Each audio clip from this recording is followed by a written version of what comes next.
Auto furnish नाम से एक कंपनी है जो कि आईपीओ से पैसे उठाने वाली है। 21 मई से 25 मई के बीच में इसका आईपीओ खुलेगा। 41 रुपये का इन्होंने प्राइस यहाँ पर सेट करने का कोशिश किया है। लगभग 55 करोड़ रुपए की वैल्यू लगाई है और 15 करोड़ रुपए उठा रहे हैं। सारे पैसे कंपनी के पास में जा रहे हैं। ये कंपनी बेसिकली काम क्या करती है, जिसको हम लोग यहाँ पर इनकी वेबसाइट पर चेकआउट कर सकते हैं। ये जो सीट कवर्स होते हैं, बाइक के हो गए, चाहे कार के हो गए, चाहे जो कार के कवर्स, पूरे कवर्स, सीट कवर्स, ये सब कुछ बनाती है और साथ में ट्रेड भी करती है। जैसे कि इनकी वेबसाइट पे हम लोग देख पा रहे हैं, ये जो गाड़ी के सीट कवर, कुछ आइटम्स ये खुद मैन्युफैक्चर करते हैं, काफ़ी सारे आइटम्स ये कहीं और से खरीद के बेचने का काम करते हैं, राइट। और बाइक की भी चीज़ें, जो आइटम्स हैं, वो बेचते हैं। इसके अलावा ये जो अपने आइटम्स हैं ये ऑनलाइन भी बेचते हैं, बट इनकी सब्सिडरी के थ्रू। अदरवाइज इनके जो प्रोडक्ट्स होते हैं वो डिस्ट्रीब्यूटर्स चैनल्स के थ्रू ऑफलाइन बिकते हैं। फिर वो जो जिन्होंने भी डिस्ट्रीब्यूटर्स हैं, उनसे किसी ने खरीदा है, वो ऑनलाइन बेच रहे हैं, जैसे भी बेचना चाहें बेच सकते हैं। That is a different picture, but ये डायरेक्टली भी अपनी सब्सिडरी के थ्रू बेचने का काम करती है। कंपनी प्रमोटर्स के पास में 70% के आसपास में मालिकाना, 68% के आसपास में मालिकाना हक रह जाने वाला है। That is again okay. Next company का जो आईपीओ लेके आ रहे हैं, नोवस कैपिटल एडवाइजर्स प्राइवेट लिमिटेड। इनकी जो पास्ट की परफॉर्मेंस है, जो इसी साल आई है अभी रिसेंट के अंदर में, उसकी परफॉर्मेंस कुछ खास नहीं रही है। लिस्टिंग गेन कुछ खास नहीं है, बट अभी थोड़ा बहुत ऊपर की तरफ में चल रहा है, बट प्रोबेबिलिटी है कि वो नीचे आ जाएगा। क्यों प्रोबेबिलिटी है? बिकॉज ये 2025 में जो आईपीओ लिखे हैं, तो उनको अगर 5 आईपीओ को हम लोग चेक करने की कोशिश करते हैं, तो यहाँ पे देखने को मिल रहा है कि हर आईपीओ ही यहाँ पर मोस्टली नेगेटिव में लिस्ट हुआ है या फिर थोड़ा बहुत पॉजिटिव में। और अभी जो रिसेंट का जो उनका प्राइस है, वो आईपीओ प्राइस से भी बहुत नीचे है। दैट मीन्स बहुत ज़्यादा हाई वैल्यू ये लीड मैनेजर अपनी जो आईपीओ कंपनियां लेके आता है, उनकी वैल्यू लगाता है आईपीओ के अंदर में। That is bad for the investors. Next, अब कंपनी थोड़ा सा हम नंबर्स को देख लेते हैं, so that we can have a, मतलब आगे रिसर्च करना है या नहीं करना है, फिर हमें वहीं पे नेगेटिविटी निकल नज़र आ जाती है, तो फिर आगे बढ़ने की ज़रूरत नहीं है।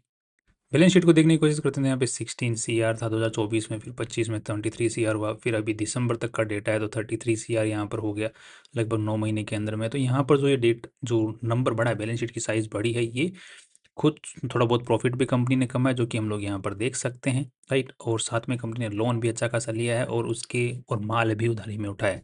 लोन अच्छा खासा लिया है और लोन अच्छा खासा लेके और थोड़ा बहुत प्रॉफिट कमा के कंपनी ने क्या किया है, तो उस पैसे को किस फॉर्म में रखा है, तो यहाँ पे देखने को मिल रहा है कंपनी ने इन्वेंट्री बना के रखी हुई है, बना के भी रखी हुई है, और साथ में रॉ मटेरियल भी रखा हुआ है। तो इन्वेंट्री यहाँ पर इनके पास अच्छी खासी पड़ी है, साथ में ही ट्रेड रिसीवेबल्स भी थोड़ा बहुत बढ़ा है।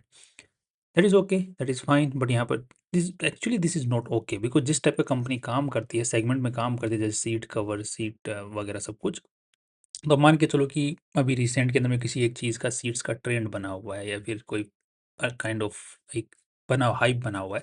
अगर वो आने वाले टाइम के अंदर में हाइप चला जाता है, तो इनके जो बनी हुई जो है साइजेस, जो बनी हुई है जिस पर्टिकुलर चीज़ की, वो रॉ मटेरियल ख़राब हो जाता है।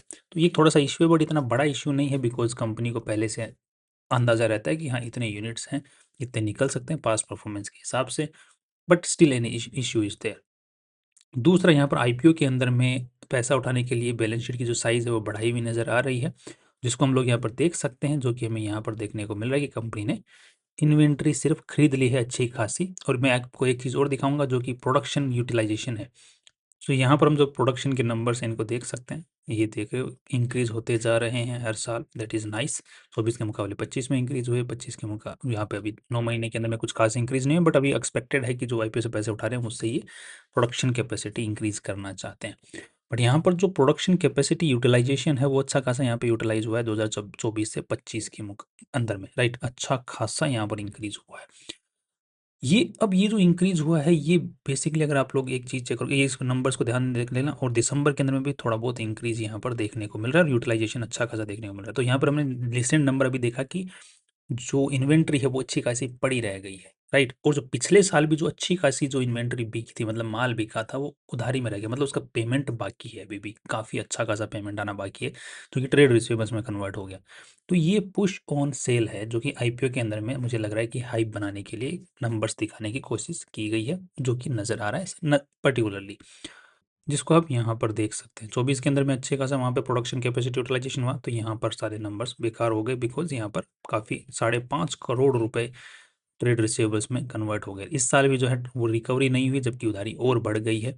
यहाँ पर इन्वेंट्री अच्छी खासी बढ़ गई है, ताकि प्रोडक्शन यूटिलाइजेशन को अच्छा खासा दिखाया जा सके, ताकि उसी नाम पे पैसा उठाया जा सके, जो कि एक नेगेटिव सेंस है ऑब्वियसली।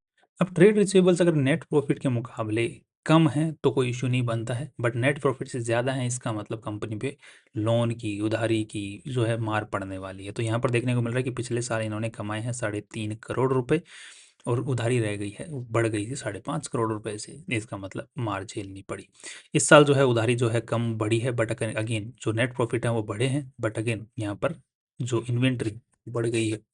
दैट मीन्स कैश का जो क्रंच है इस कंपनी के अंदर में चालू हो गया, और जो नंबर्स को एडजस्ट करने का यहाँ पर जो मोटिव है वो थोड़ा सा नज़र आ रहा है, जिसमें लीड मैनेजर जो हैं वो वैसे ही महारत हासिल करके बैठे हुए रहते हैं।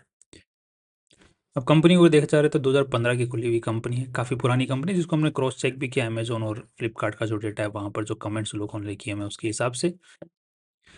ठीक है, तो कंपनी पुरानी है, कंपनी काफ़ी टाइम से काम करते हुए आ रही है। अमेज़न के ऊपर अगर हम लोग डेटा को चेक करने की कोशिश करते हैं, तो वहाँ पर अच्छा खासा इनका जो नंबर्स हैं, वो भी अच्छे खासे देखने को मिल रहे हैं, जो टोटल नंबर ऑफ रेटिंग्स उनको देखते हुए।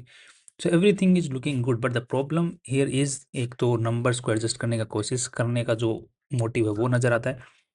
दूसरा, हाइप थोड़ा-सा क्रिएट किया हुआ नज़र आ रहा है आईपीओ के नंबर्स के साथ में। तीसरा, कंपनी जिस सेगमेंट में काम करती है, वो हाईली कॉम्पिटिटिव है मार्केट के अंदर में, राइट? तो और बहुत सारे इस प्लेयर हैं इस पार्टिकुलर मार्केट के अंदर में, और बहुत ही ज़्यादा कैपिटल की ज़रूरत पड़ती है। कैपिटल इंटेंसिव है बेसिकली देखा जाए तो, और कंटिन्यूअसली ट्रेंड के साथ चलते रहना पड़ता है।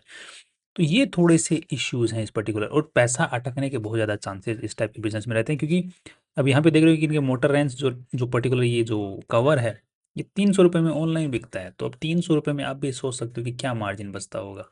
मेनली जो मार्जिन बचता है वो बेसिकली सीड कवर्स उनके अंदर में बचता है, या फिर जो ट्रेडिंग जो आइटम्स होते हैं उनके अंदर बचता है, जो कि जो ऑथोराइज्ड पार्ट डिस्ट्रीब्यूटर्स होते हैं उनके थ्रू जो माल बिकता है उसके अंदर में मेनली थोड़ा बहुत मार्जिन बचता है, बट वो वहाँ पे पैसा अटकने का चांसेस ज़्यादा है।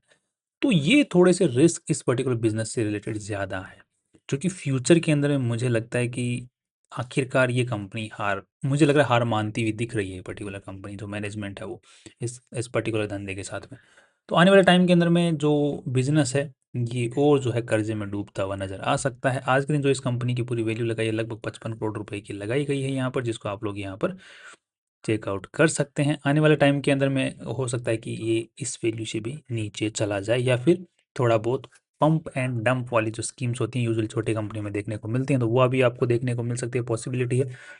हो सकता है आने वाले टाइम के अंदर में थोड़ा नीचे जाने के बाद में ओपन ऑफर्स भी आपको देखने को मिले, राइट? तो ये चीज़ें आपको इस कंपनी में भी देखने को मिल सकती है, but down the line over the years ये मैं बात कर रहा हूँ, राइट? तो फाइनल व्यू जो मेरा बन रहा है कंपनी को लेकर के, long term, short term and listing gain के अंदर में ज़्यादा कुछ खास अच्छा नहीं बन रहा है। एंड यहाँ पर जो नंबर्स हैं उनको देखते हुए लग रहा है कि कंपनी 2.5 करोड़ रुपए साल का कमा रही है, तो उस हिसाब से देखा जाए तो लगभग 20 का पी रेशियो, जो कि बहुत अच्छा नज़र आता है। तो इस कंपनी को दोबारा से हमें रिसर्च करना पड़ेगा इन द फ्यूचर। अगर इसमें कुछ सुधार देखने को मिलता है, नंबर्स भी सुधरते हुए दिखते हैं, तो फिर हम लोग लॉन्ग टर्म का फिर से व्यू बनाने के बारे में सोचें। बट आज के नंबर्स को देखते हुए तो कुछ खास इंटरेस्ट बन नहीं रहा। बाकी एक बार आप जो हवा बन रही है उसको भी एक बार यहाँ पर चेकआउट करने की कोशिश कर सकते हैं, जिसको अगर आज के हिसाब से देखा जाए तो जीएमपी जो चल रही है वो जीरो चल रही है, जो मतलब हवा बनाने की भी कोशिश नहीं की जा रही है लोगों द्वारा। तो that is again a negative point listing इनके हिसाब से। So that's all from my side. कल फिर मिलते हैं नई वीडियो से। Finally see you tomorrow. अगर आपको कोई सवाल आता है आप क्वेश्चन कमेंट में पूछ सकते हैं साथ में ही। एंड कोई भी डिसीजन बनाना बाइंग सेलिंग का, this was just limited review, अपने फ्रेंड्स से पूछ के ही डिसीजन बनाएं। सी यू टुमारो।